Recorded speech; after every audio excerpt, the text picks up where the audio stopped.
Good evening. Welcome to WSBI, your resource for success podcast program, where you get to meet inspiring women-owned businesses from across the country.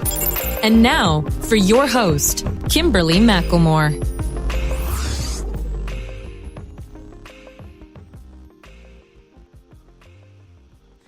All right. Hello. Welcome to another night of sharing. With us, we have Terrell Ebony, a.k.a. the producer and CEO of Find Your Purpose. Terrell is a productivity strategist, faith-based speaker, correspondent, an author, a mompreneur, and community advocate. As the CEO of Find Your Purpose, Terrell empowers women in national platforms, in groups, and through one-on-one coaching and consulting. Well. Welcome, Terrell. How are you doing this evening? I am great. Thank you so much for having me. Looking forward to the conversation today. Well, I'm excited because it seems like we have a whole lot to talk about tonight. So I was like, look, I did my homework. I was running it down and reviewing. I was like, wow, we got a lot to talk in a short period of time. But I am really excited about the opportunity of having you on. And I thank you for being flexible with me. I know that, we've been kind of trying to get this thing going for a little while. And before we get started, though, I would really love for you to just tell the listeners a little bit about yourself and what you've been up to. Sure. Again, I'm Terryl Ebony, life and business productivity strategist, speaker, author, community advocate, commentator.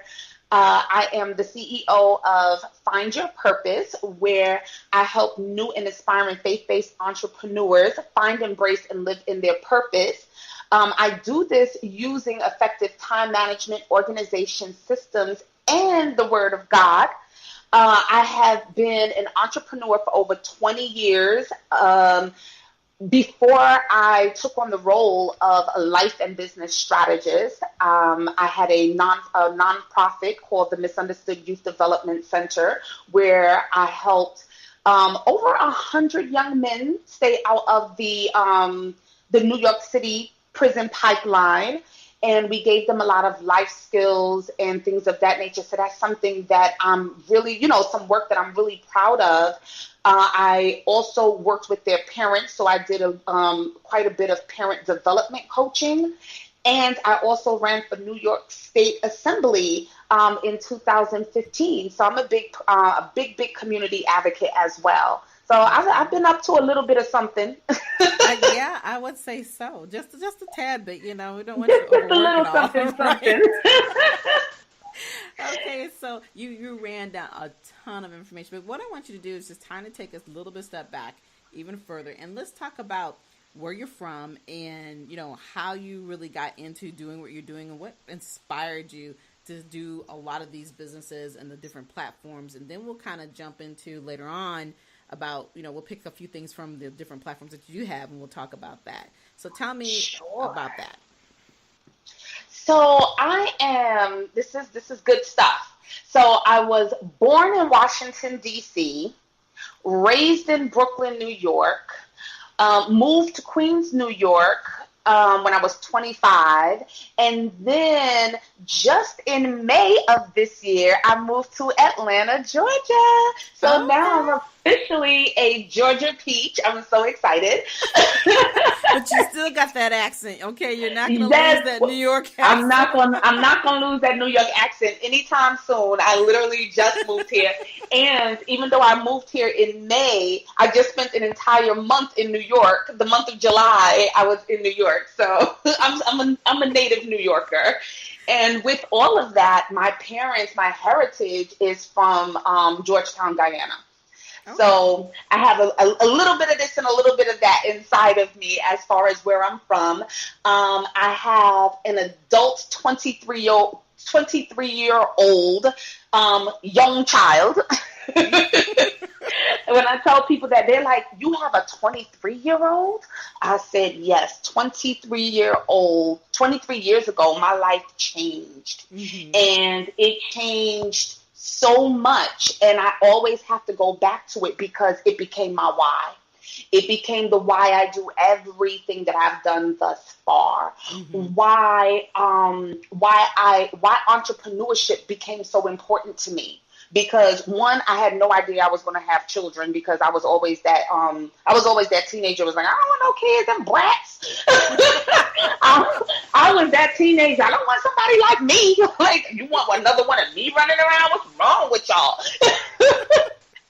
So, well, of course, when you say stuff like that, God hears you and was like, I got something for you, girl. Exactly. And he sure did. Okay, he sure did. And Devon blessed my life on Veterans Day of 1994. And it has been an interesting ride ever since. But because I had him and how I grew up, my mom worked, I was raised by a single mom, and my mom worked 2 jobs all the time. That's all she knew how to do. I mean, up until I was a teenager, even as an adult, my mom worked 2 jobs. Even right now, she's working 1 job, but she works so much overtime, you would think that it's 2 jobs. And I knew that she missed out on so much of my life. I missed out on so much of her life.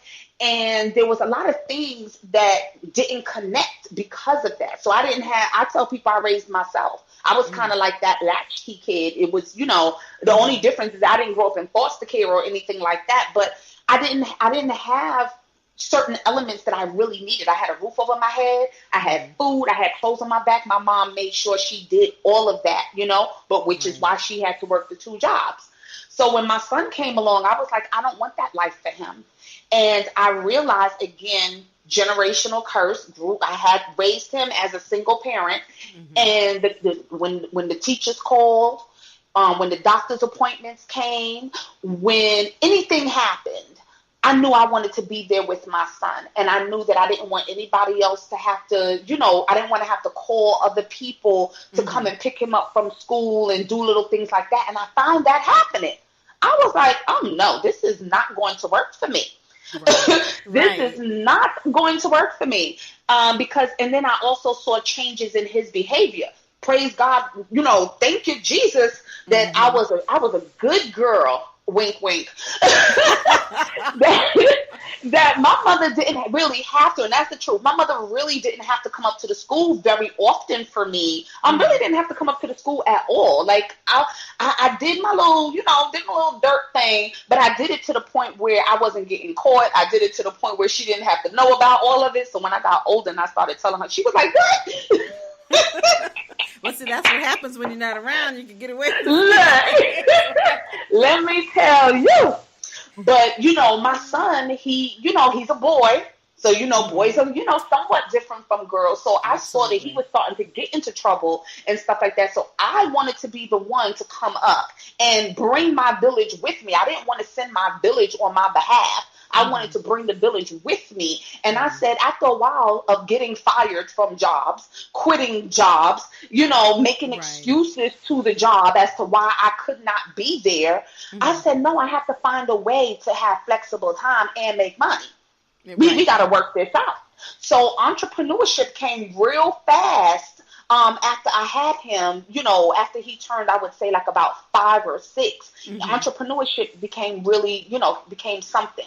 Now, something important to know is that my birthday is on December 29th. So all my life, I never worked on my birthday, never went to school on my birthday. My birthday became a vacation day for me. And my son was born on Veterans Day, November 11th. So he never goes to school on his birthday. Right. One year he was 7 and I was at a job, somebody's 9 to 5, and they did not want to give me the day off to spend with my son. That was the moment I said goodbye, because I did go to the job. I cried, but I went because I'm like, I got to put food on the table. Right. But and at that time, aim was the big thing. He's aiming me. I'm aiming him. He crying at home. I'm crying at the desk. I said, no, this is ridiculous. Right. So I decided at that point that I was going to I was going to start becoming my own boss. Right. And I was going to figure out a way to make money. I was going to figure out a way that I can have the flexibility in my time that I needed to be with my son. Mm-hmm. So that's where the journey began, to be honest with you, right there. And I did, I had a few failed attempts. Mm-hmm. Of course. Right. A few failed attempts. And girl, I done did every MLM you can think of in those failed attempts. Every single one. They was like, oh, why don't you try this? They saw sucker written all over my forehead. Come give me that. Come give me those dollars, and then I'll never see you again. Right. Yeah, those are not meant for everybody. But look, I tried them all.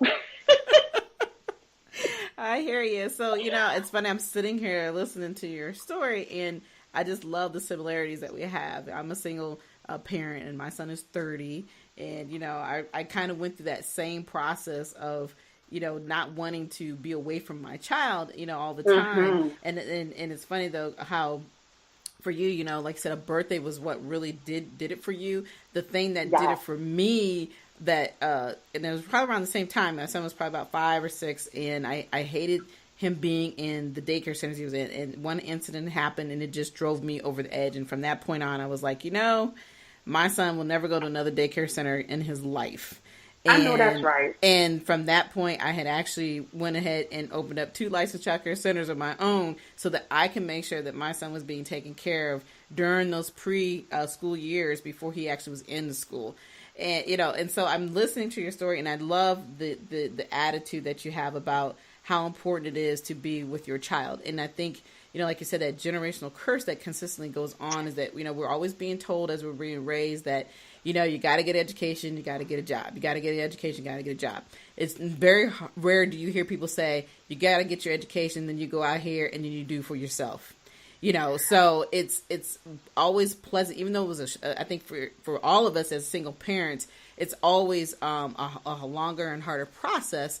But at the same token, to be able to step out on faith and do what you did and say, you know what, I'm no longer going to miss another day of being with my son, not being able to be with my son on the days that are most important to me, for him as well. So, listening to your story, I'm sure, obviously you're not the only person in the world who's done this, but it's the attitude behind it that I love. Your attitude of wanting to just get out there and just do you, I think is what is obviously is what's got you where you're at today.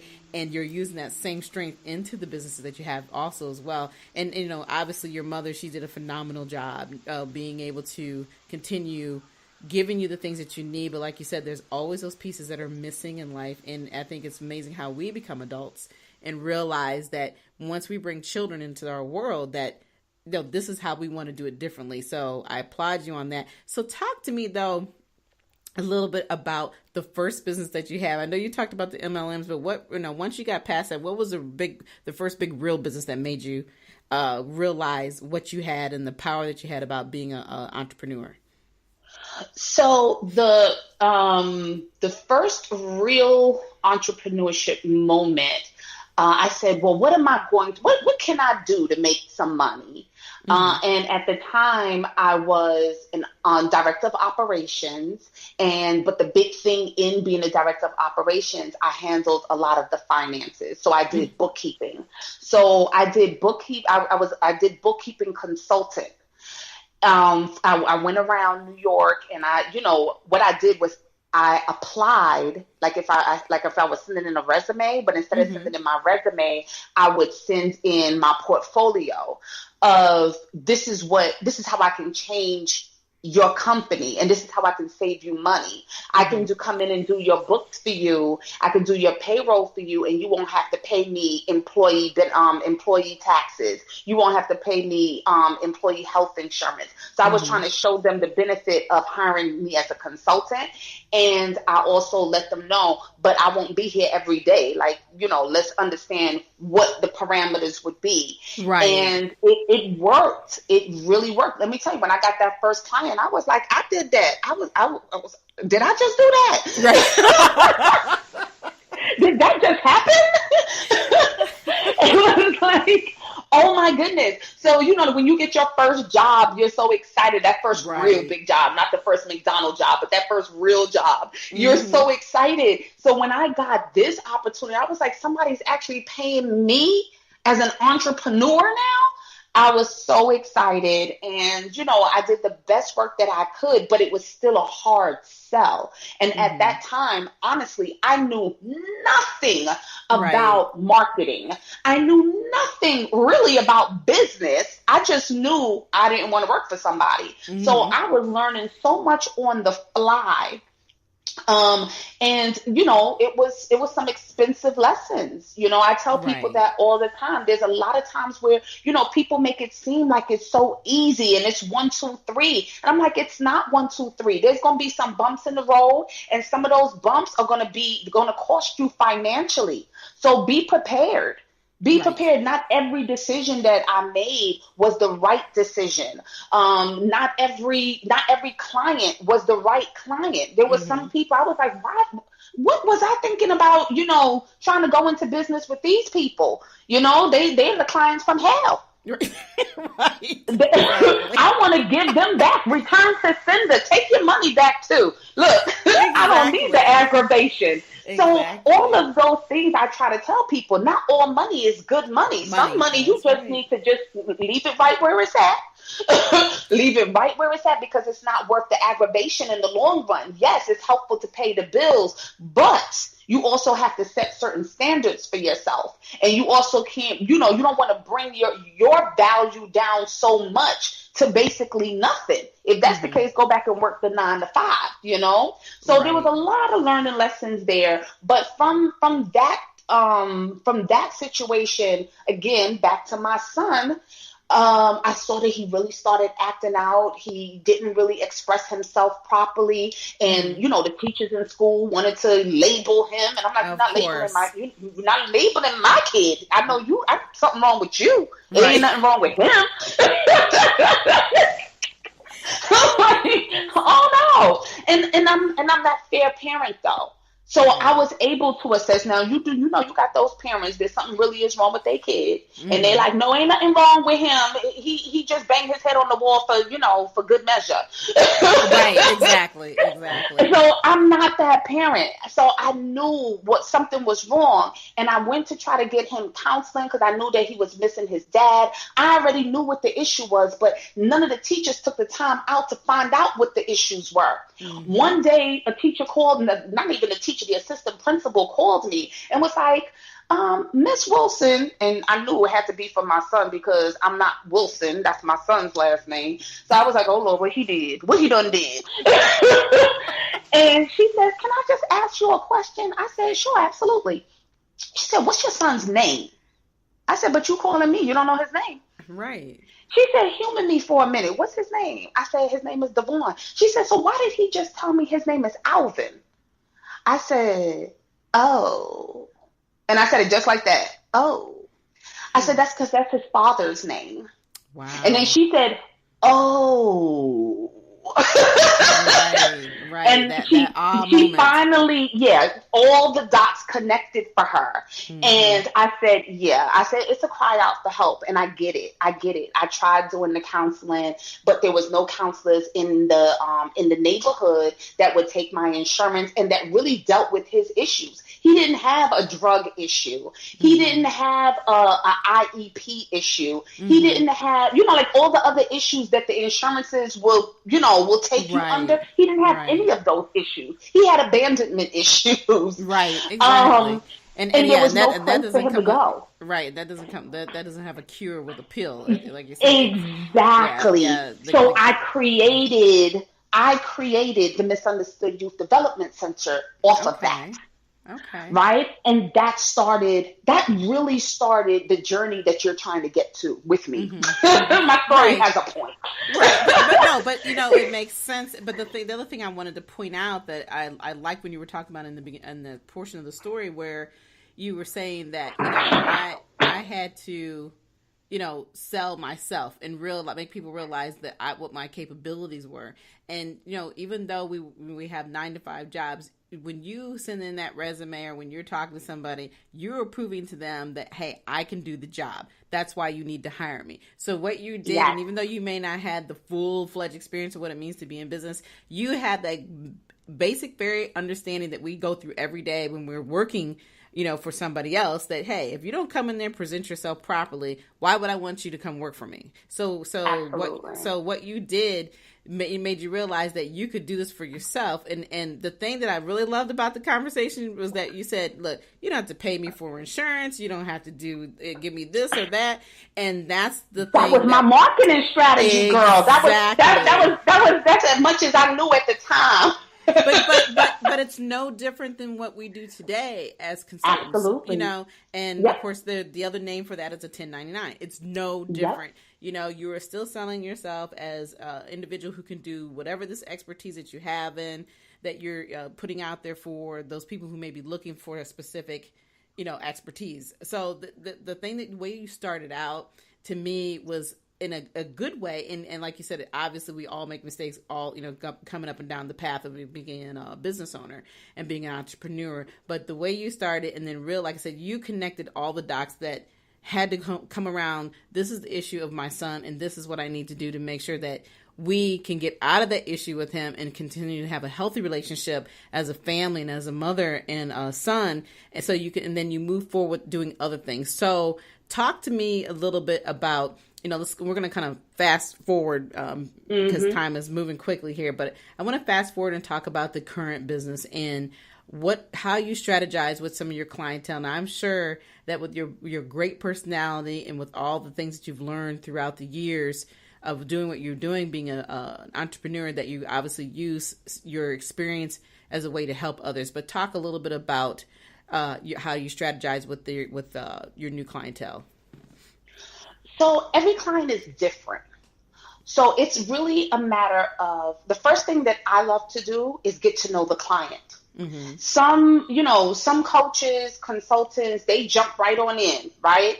For me, I need to get to know my client. I need to get to know a little bit more about the person that I'm working with. And again, from past experience, I don't want to be working with the client from hell. So I need to know a little bit about you as a person, as an individual. I want to know about your family life. I want to know about your past businesses. I want to know what you currently have going on, where you were with it, where you are with it, and where you want to be with it. Mm-hmm. So that's my first kind of assessment that I do with my clients. And that's so important, because if you don't know what they've been through in the past, you don't know what may be hindering them today and what will continue to hinder them tomorrow, unless you can fix it.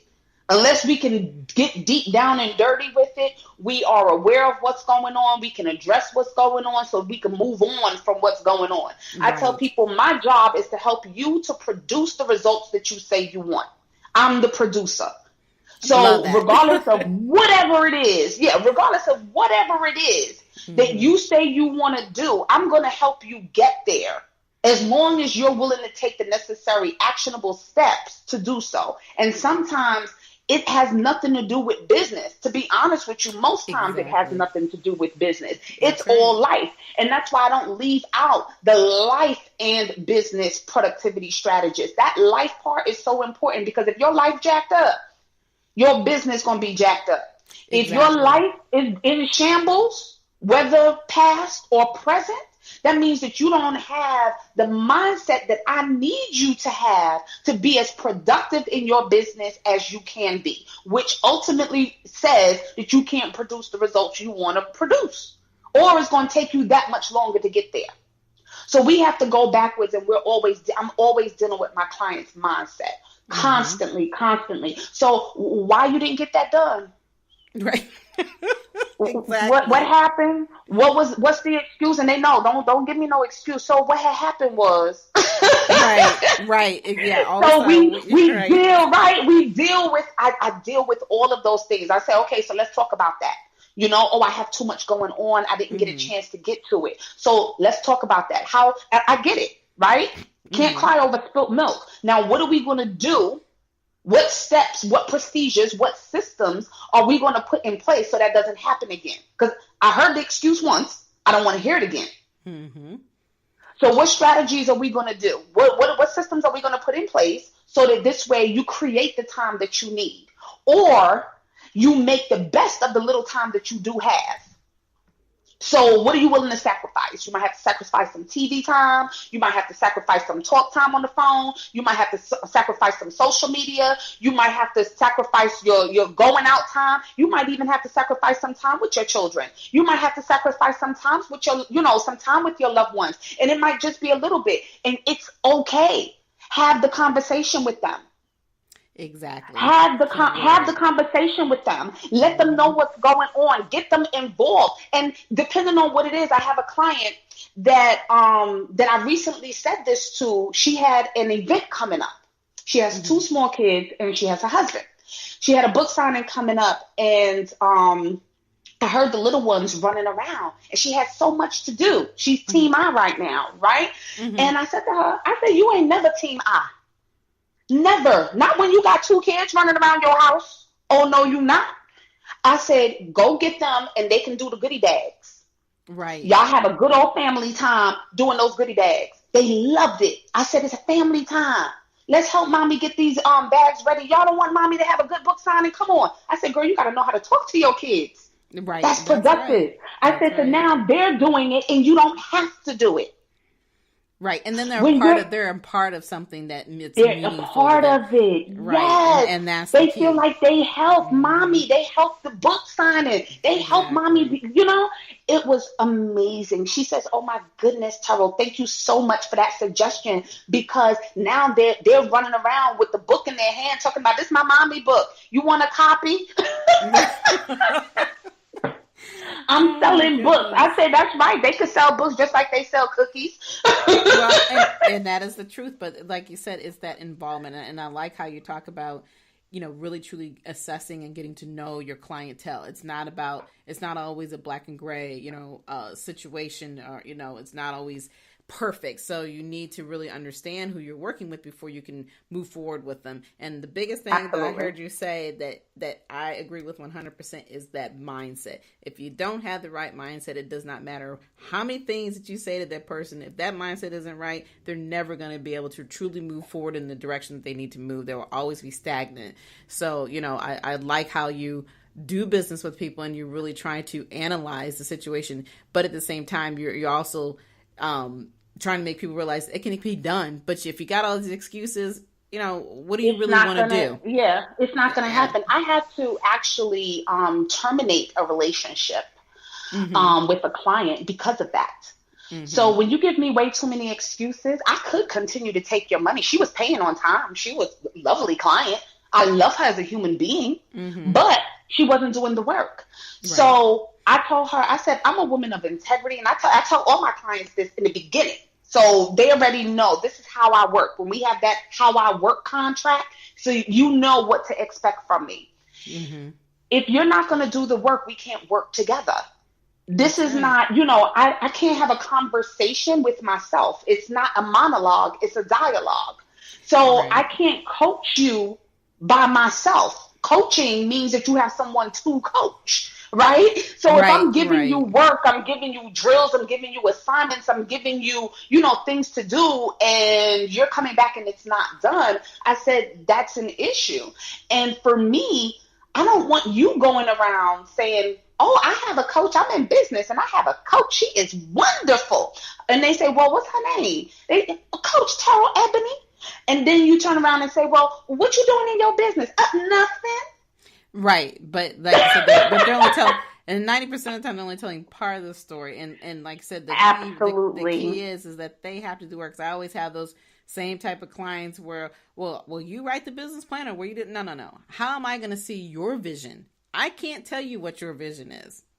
I can help you get to that, but I can't be who you are. I will write to what I feel, because that's how I'm going to think. And that's the same thing that you're basically, when you're working with your clientele, that you're telling the same thing, and you did the right thing. And I think that's the hardest part about being in business, is having to let go of somebody that who has the potential, but at the same time won't take the proper steps they need to have to move Right. forward. And I just said to her, I said, you know what? I don't think now is the right time. So, it was no hard feelings. And I had given her warnings. I told her it was coming. I gave her opportunities to change. I was like, she was like, you gonna fire me? She said, you gonna fire me? Because again, she's a very lovely individual. I love her to death. I said, yes, I will. As much as I love you, I sure will. I said, because one, I can't in good conscience keep taking your money. Two, it's obvious that you're not ready right now. And that's okay. I'm still here. Right. So a year from now, 2 years from now, whenever you get ready, if you get ready, I'll be here. Exactly. But right now, it's just not the right time. Yeah, and I do believe timing is everything. Yeah, timing is absolutely everything. And, when it goes with the mindset, it goes with all the other pieces, when you decide that you want to step out there and decide that hey, I want to be a business owner or I want to be an entrepreneur, it takes work and it does take time. And, I'm sure you see this every day and I hear it every day, is people think that everything happens overnight. That's not the world we live in, no matter how good it looks on the outside right now. Want me to give you a funny joke? Let me give you a quick joke as to what happened with that client. She ended up getting me 2 clients. Wow. And how that happened was because she went on Facebook and my coach fired me. She said, my coach fired me. Can y'all believe that? She don't play.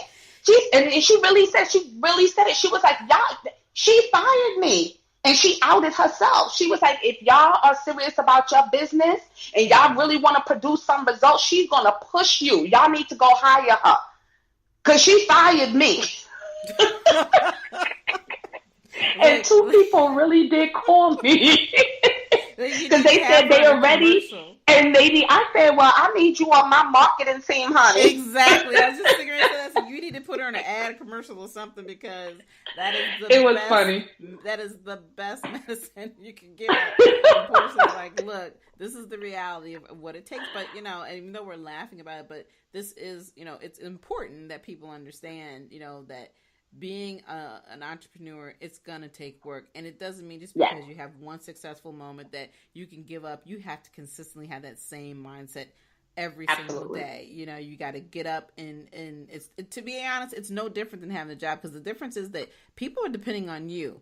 Whether it's your family members, whether it's your employees, if you have, and just depending on yourself. Because every day that you don't get up and produce something, you are not going to be able to take care of your responsibilities. It's just that. Say that again.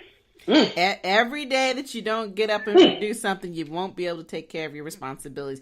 So, when people, I hear that, I want to go into business, I want to go do this, and I'm just going to quit my job. Okay, well, have you thought about what it is that you are doing before you decide to quit that job?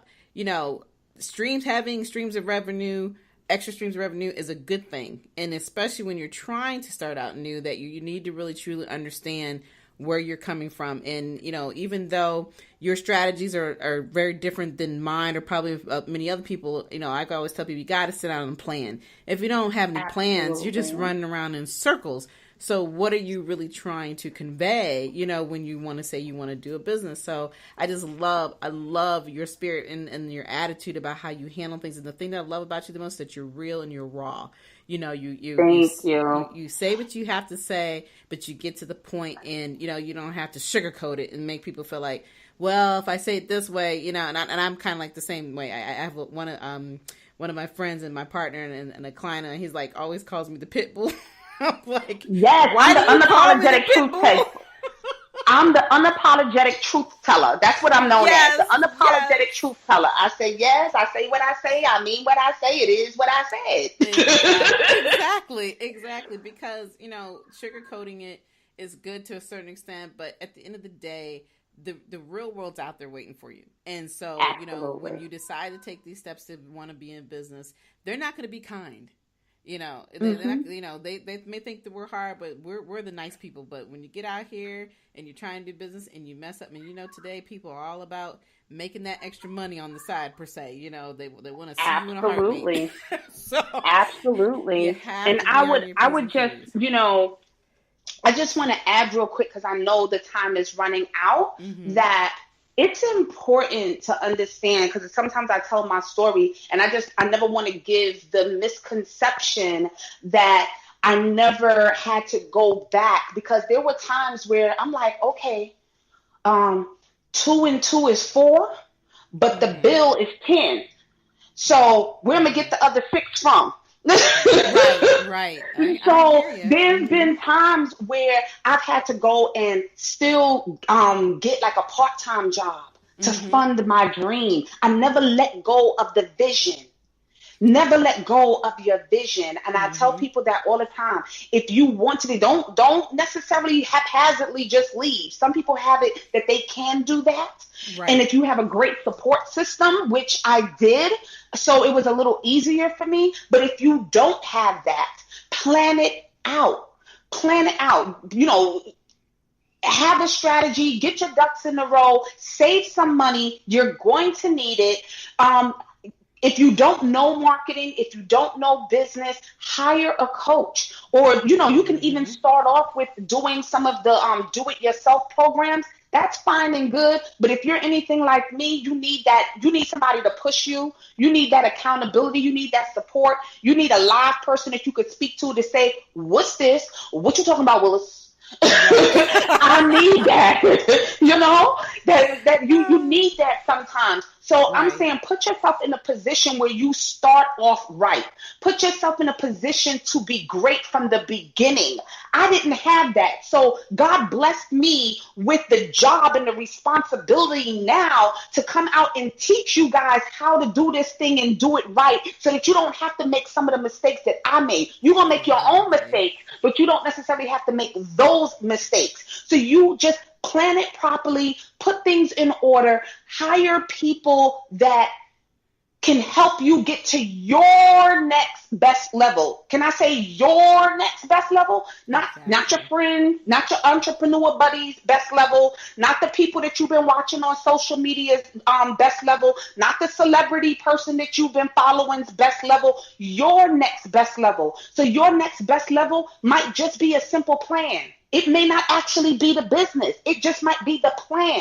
Your next best level might be putting the pen to paper to start writing the book, but not necessarily publishing it today. Whatever your next best level is, hire the person that's going to help you get there. Amen to that one. And there you go. Look, I don't even have to ask you anything else. I was like, you just ran down the last 3 or 4 questions I was going to ask you. And I was like, that was awesome. I mean, you just hit it perfectly. You know, that people need to realize that stop dreaming and living other people's dreams. Live your own dreams. Stop pretending you are somebody else and do your own thing, because that's what it's really all about. You know, and like I said, when we talked a little bit earlier, before we actually, you know, started the actual interview, we talked about the fact that there are so many people who are just, you know, they're out here trying to do things, but they're not really doing it properly. But at the same token, they're not really willing to put in the work. And then here you are, you're telling them the same things over and over and over again to get people to realize that living your dreams are more important than living in somebody else's dreams. You know, And that's really what it's about. When you're an employee, you're actually living another person's dreams. And like I said, there's nothing wrong with that, but it's understanding that, is this really where you want to be? Do you need to be on this side of the tape, or do you need to be on the other side, so to speak? So, you know, I love, like I said, your energy is phenomenal, and you are a great coach. And then the other thing real quick I want to say is that I know that you're an author, so we're definitely going to have to talk about you coming on my other show, and we'll talk about your books then. We're not going to talk about them tonight, so keep that in mind, that I'm going to have you come back and chat with me some more, because you and I can chat for all night long. But girl, we go on for hours. Exactly, but I'm sure the listeners are probably saying, okay, ladies, we got Let's wrap this up now. Wrap this up. Yes, so we are going to wrap it up. But before we wrap it up, though, I would like for you to tell everybody how they can get a hold of you. Absolutely.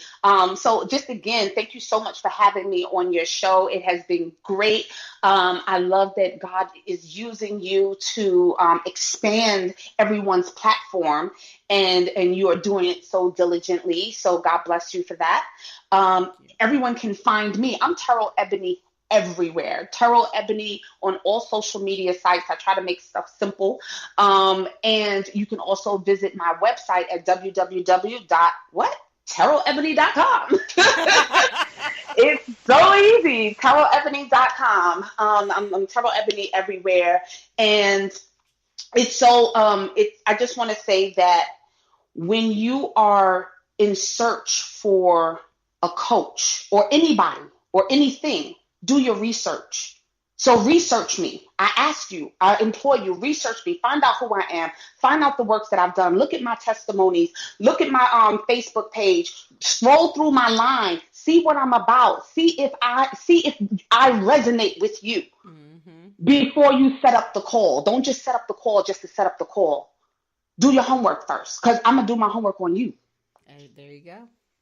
All righty then. Oh, Terrell, it's been a phenomenal evening. Spend some time with you, and I appreciate you. I know you're very busy, but I absolutely appreciate you coming on tonight and sharing your story. And for everyone else, I want you to enjoy the rest of your evening, but also remember we're here every Thursday evening at 7 p.m. You can follow us on Spreaker. You can follow us on iHeartRadio, and now we are on Spotify. But until next time, you all have a wonderful evening. Good night, everyone. We will be back next Thursday evening at 7 p.m.